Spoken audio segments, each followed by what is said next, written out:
When you first logged on and entered your brand new course, as an empty shell, this is how your course will look, and it's automatically assigned with the beginning of the start of school as the first week and each week following thereafter.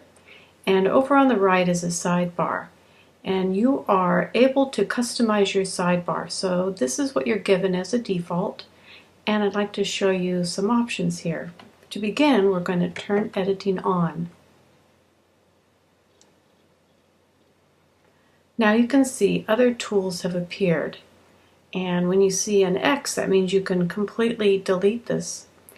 And when you see a wrench, that means you can configure it or edit. You can also close it.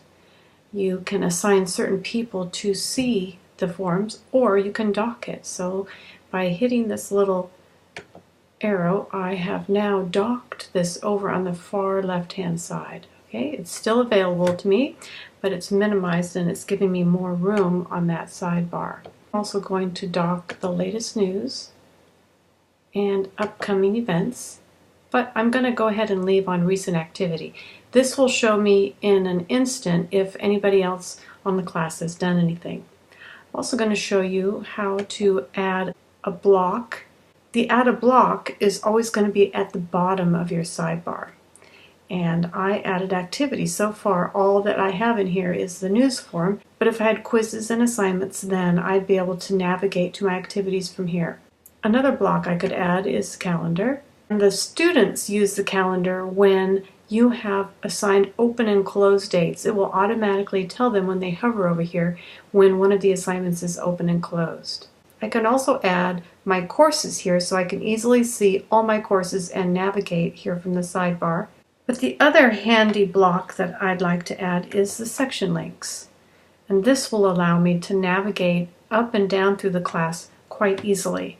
Notice the default is placing the block at the bottom, and I would like to move this up higher, and I'm going to place it here under all my activities. So when I want to go to week 7, I can easily just click on week 7, and it takes me down to week 7 quickly, and then I can go straight back by clicking on that up arrow. If I wanted to undock one of my blocks over here, then I'm just going to hit this arrow, and sure enough, it'll place itself back over here. Turn editing off, and now this is how it looks.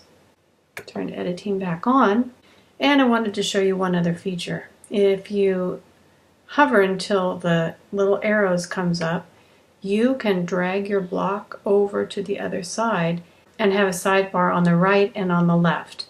The only thing that does is it squishes together what you have in the center. So it basically takes up a little more real estate. Those are all your ways to customize your iLearn.